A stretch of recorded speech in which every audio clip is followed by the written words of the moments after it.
ganda ng mga bulaklak dito, guys. We are here in Kaufland, in supermarket here in Germany, in Giglo, Kaufland. So, hintay ako sa asawa ko kasi papasok na siya mamaya sa work. Tapos kami, mag-grocery kami saglit. Tapos yun. Ito yung mga bulaklak nila, oh. Ayan, pasok na kami dito sa loob.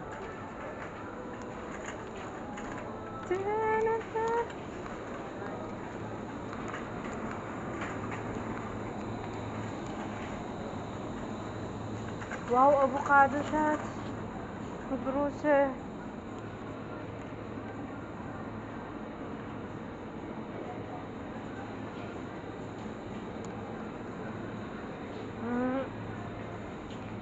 Sorry ko.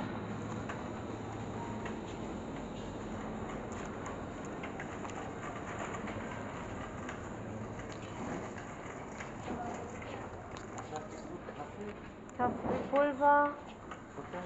Suka, brown sugar. Haben wir noch Öl da? Ja, ne?